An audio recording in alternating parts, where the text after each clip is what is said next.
Vlad turned to the side, admiring his image in the mirror with a smirk. Henry was going to lose it when he saw Vlad's costume.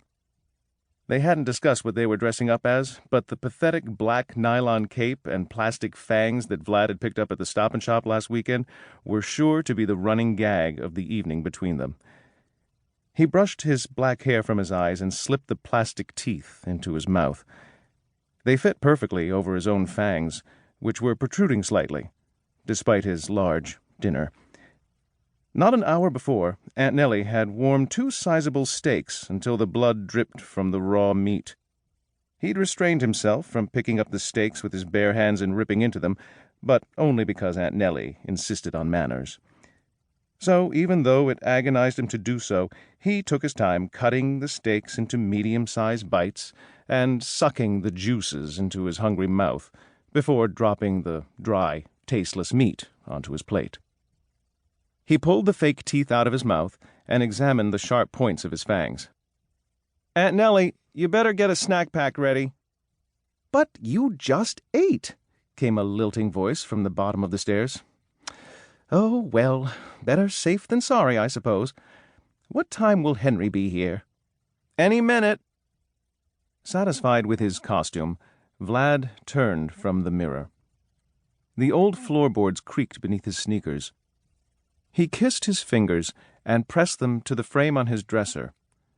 In the photo, his mother was poised on the edge of an old Victorian chaise, with his father standing behind her, his pale hands on her shoulders.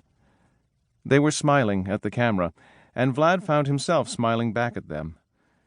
He opened the top drawer and stuffed $10 from his secret box into his pocket. Partying with Henry had taught him one thing above all else: be prepared.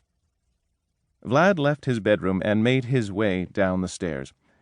Aunt Nellie stood at the bottom, holding up a plastic container covered with saran wrap. He could see the deep, red, slushy contents through the wrap, and licked his lips. "Did you microwave it? It's better warm." "It's warm enough." She handed it to him and widened her eyes in disgust as he bit through the saran wrap and slurped. "Use a spoon. You'll get it all over the rug, and I just had it cleaned. Between that rug and your T-shirts, the dry cleaner thinks we're either accident-prone or axe murderers. And take it easy on the snack packs tonight, Mr. Midnight Feeder. There are only 2 left. I'd better bring some more blood bags from the hospital tonight and fix up enough for the rest of the week." "Could you get O positive this time? That's my favorite." She nodded, and he smiled, brushing past her to the kitchen. He was spooning a big, sweet glob of half-frozen blood into his mouth when the doorbell rang. With a hurried swallow, he dropped the empty container into the biohazard box beneath the sink and popped the plastic fangs over his shrinking canines. With careful steps, he snuck over to the wall just to the right of the archway and peeked over at the front door, where his aunt was greeting Henry with a hug. Vlad jumped out from behind the separating wall and held his cheap cape out with both arms. "I want to suck your blood!" Henry doubled over, roaring with laughter. When he straightened, he slapped Vlad on the shoulder. "That's a sweet costume. Check me out. You'll just die." Henry placed his fists on his hips in a pseudo-Superman pose, and when he turned his head, Vlad's jaw dropped at the sight of 2 small holes on Henry's neck. "No way!" He stepped closer to inspect Henry's bite marks. They were flawless. Vlad had only seen one actual vampire bite on a human before, and Henry's handiwork was very close to the real thing.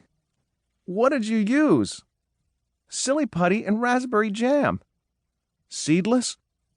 "Well, duh. Can't have seeds in my wound. Might get infected." Aunt Nellie regarded Vlad with a concerned glance over the top of her glasses. "Did you get enough to eat?" Vlad nodded, stuffed a tube of his sunscreen into his pocket, and opened the door. "Party's over at midnight." Nellie held out her hand. "You won't need that. I want you home by 11. 11?